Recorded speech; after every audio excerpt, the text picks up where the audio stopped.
Evening Star Astrology. I hope you're all doing well, staying healthy, staying safe.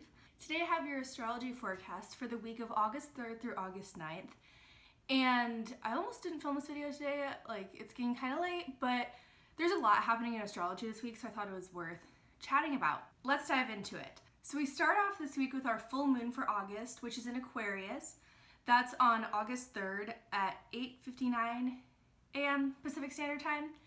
And this is definitely not like the eclipse energy that we came off from in July, or early July and June, but it's kind of an intense full moon on its own, because as with all full moons, the sun and moon are opposite each other. The opposition creates a conflict in and of itself, but this full moon, so sun and moon, are squaring Uranus and Taurus. So the culmination, fullest expression of the full moon, this intensity of this time, it's gonna also involve some intense changes, because Uranus is all about shaking things up, a revolution, a shifting, and with all these fixed signs, the changes that are going to be happening during this time are changes that are going to stick. This isn't just kind of like things are in flux, things are always kind of moving around or whatever. This full moon, like things that have been very rigid for a long time, are going to be changed. And this is obviously both on a personal and like a universal level. So in your own personal life, you may experience like the way that you express yourself, what you value, your individuality versus conforming to the norm. That's going to get kind of shaken up, your sense of self in a way. But also on a global scale, I feel like this week is going to bring some very intense changes, good or bad. So August 3rd, we're kicking off the week with a bang. It's quite an intense day to begin with. This is definitely a good day to celebrate with others. Full moons are always a time to be with other people versus new moons are a time to be alone. But be aware that there's a lot of powerful energy that's like ready to change at any given moment. Also on August 3rd, we have Mercury opposite Saturn.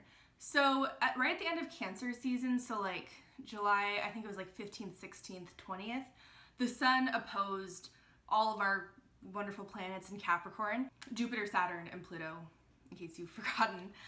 And so, the sun made oppositions to that, and we've cleared that, but now Mercury is also making those same oppositions. So this is the final of those three, but on August 3rd, there is going to be an opposition between Mercury and Saturn. So there's going to be you might feel restrained on this day in your voice. You may feel limited. Maybe people are actually like literally silencing you in some way. But this day definitely brings a sense of, I don't want to say oppression, but there's this feeling, like whether it's real or perceived, of being oppressed or silenced or censored in some way. This day is also maybe just not the best day to like have a difficult conversation, work on writing something, because we will feel so trapped by our circumstances, and also just generally like having trouble getting our words out and expressing them fully. Since we also have the full moon on this day is kind of a day to just exist and be present in the moment without trying to move forward, because Saturn's gonna kind of like put a check on that movement.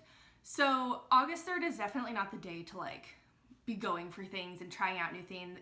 It's kind of celebrate where we're at, be open to change, and be as honest and truthful as you can within the structures that surround you. So starting off the week on that note, the rest of this week is also very dynamic, because we have two planets moving into signs and moving out of a sign that they have been in for a very long time.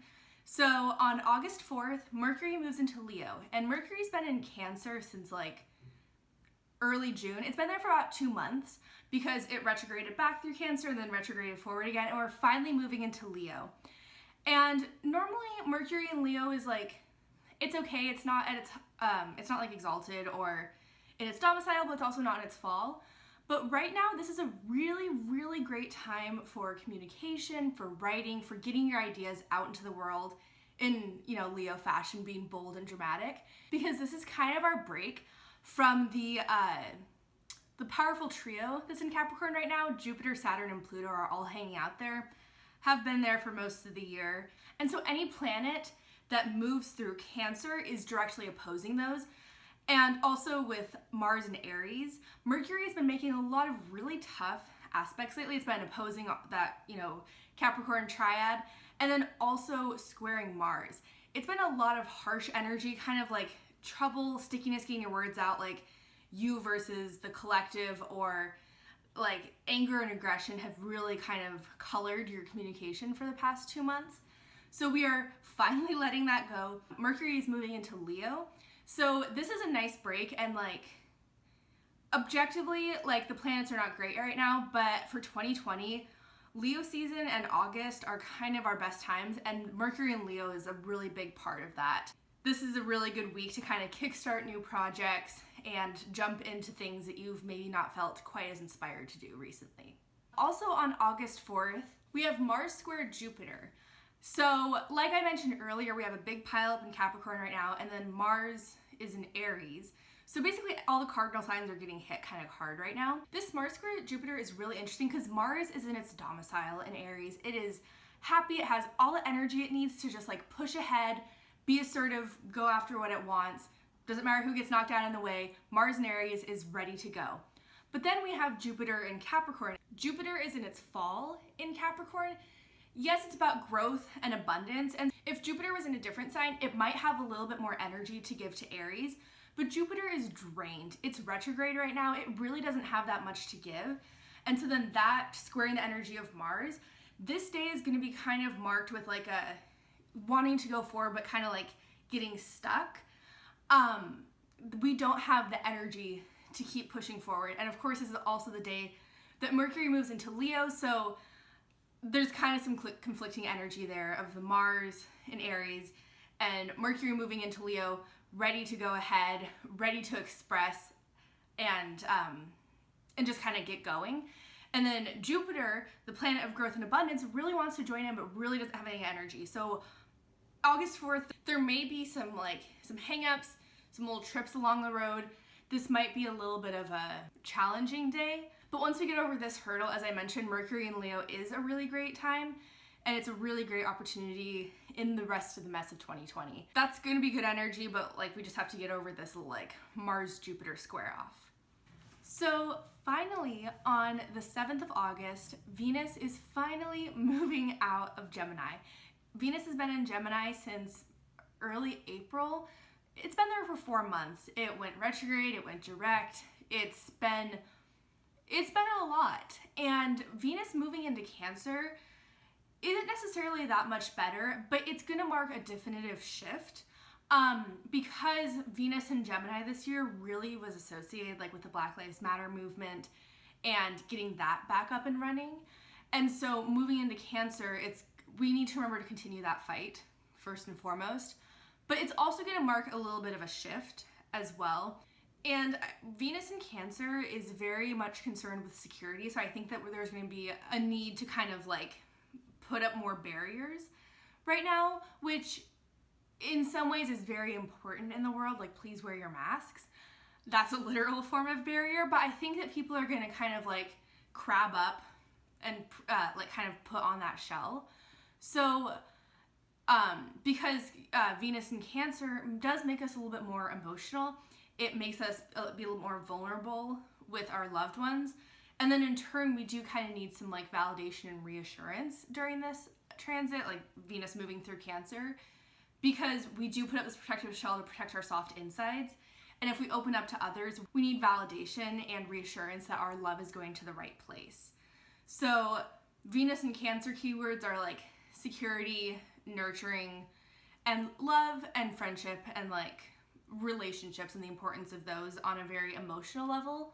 One last thing about Venus and Cancer, there's definitely an increased sensitivity during this time, and with everything going on in the world, the sensitivity needs to be used in a way that's most effective, and like turning yourself into the victim, especially if you are white, not turning it into like, well, I've experienced depression in this way, and really just being tapping in more to like the empathetic side of sensitivity and truly listening to others, and then ultimately healing the world with those stories and amplifying those voices. So Venus in Cancer, I think, does really offer a good time for us to focus on healing and nurturing and taking care of our communities. Just make sure that you're doing it in a way that's most productive and not in a self-centering way. So yeah, that's the astrology of this week. Normally Venus moving into Cancer and Mercury moving into Leo and the full moon would be enough. Those would be significant events on their own, but the fact that we have the full moon in Aquarius squaring Uranus, and then the Mercury-Saturn opposition creates some challenges, and then the Mars square Jupiter also creates its own issues. There's a lot of tension this week, and I feel like it's kind of like a pot that's about to boil over type of tension. Like, if you've been aware of what's going on in the world recently, I'm sure you can feel this tension too. Like, things are building, and this week I feel like they could potentially reach a breaking point, or at least on some individual level, there is some change that just needs to happen. Like, it's been building for a very long time, and the full moon is the pinnacle, the fullest expression. This is a very intense moment, and so working with this energy instead of resisting it, I think, is going to be a big theme of this week. I also do want to encourage you to rest and balance it out, because there's so much intensity and hard aspects, and this week is definitely not an easy smooth sailing week. And so just make sure that you're taking care of yourself while also harnessing this energy and using it if it seems appropriate in your life. So I got this new deck of cards. It's called the Inquire Within deck. I saw it at my yoga studio a while back and took a picture of the deck because I thought it was really cool. Forgot about it, and then a week ago I was like, I have to have this deck. So I thought I would pull a couple of cards from that just for some advice or wisdom or just general words to live by this week. Alright, so our first card is release, and we have a full moon this month. Obviously, there's a releasing element to it. And I feel like I refrained from using that word earlier just because I think that people simplify full moons down to releasing. And I think that there's a lot more to it. It's an intense moment. It's like a harvest, almost. It's like we're reaping all of these benefits, but then after the full moon comes the release. So since the full moon is on the Monday of this week, the rest of the week will be defined by releasing. And then our next card, Coming Together, which is really interesting because Mercury is a sign of communication, and it's coming into a sign that's very expressive and communal and loves attention, but also giving attention. I love to say that with Leos, if you give them this much love, they will give you this much love in return. And so when Mercury moves into Leo, I feel like we're going to be more expressive with our emotions and our needs. And same with Venus moving into Cancer. That's a very interpersonal sign moving into a very emotional sign.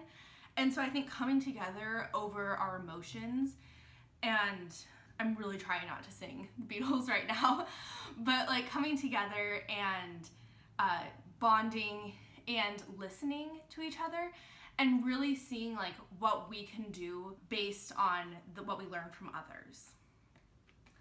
And then our final card, we have Look to Nature for Healing. And while the other ones I feel truly related to the astrology of this week, I think that Look to Nature for Healing is just always a really important message. I'm very lucky that I live in a city that is exceptionally green. I keep getting distracted looking out my window right now because there are so many trees and it's so lovely. But yeah, so this week I think if you within reason, depending on where you live, if you can be safe outside, wear a mask. But go on a hike, go to a body of water. I feel especially with Venus moving into Cancer, that would be a really great day to go to a body of water if you can. Or with the full moon. Full moons and new moons are always good times to go out in nature and just kind of reconnect with the earth. And so, yeah, that's your final message for this week. Get outside in a safe way. Keep yourself and others safe. Come together to heal. and then release.